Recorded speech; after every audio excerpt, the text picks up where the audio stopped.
अवधूत चिंतन श्री गुरुदेव दत्त. श्री स्वामी समर्थ.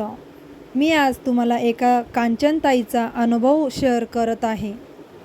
माझे नाव कांचन सूड. मी नंदुरबारवरून आहे. मी आधीपासून स्वामी सेवेत होते.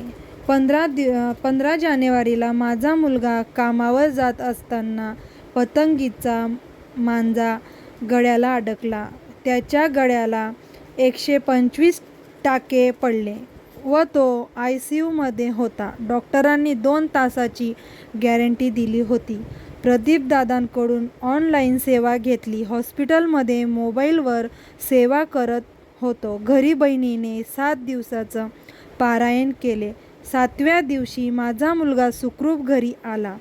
डॉक्टरांनी सुद्धा कौतुक केले की तुमचे काहीतरी पुण्य कामाला आले. एवढे टाके पडल्यामुळे डॉक्टर बोलले माझा मुलगा बोलू नाही शकणार. पण प्रदीपदादांनी वचन दिले पुढच्या 3 महिन्यात तुमचा मुलगा 100% बोलायला लागेल. ताई दादांची खूप खूप मनापासून आभार. अशक्यही शक्य करतील स्वामी. अवधूत चिंतन श्री गुरुदेव दत्त. अनुभव आवडला तर लाईक करा, सबस्क्राईब करा.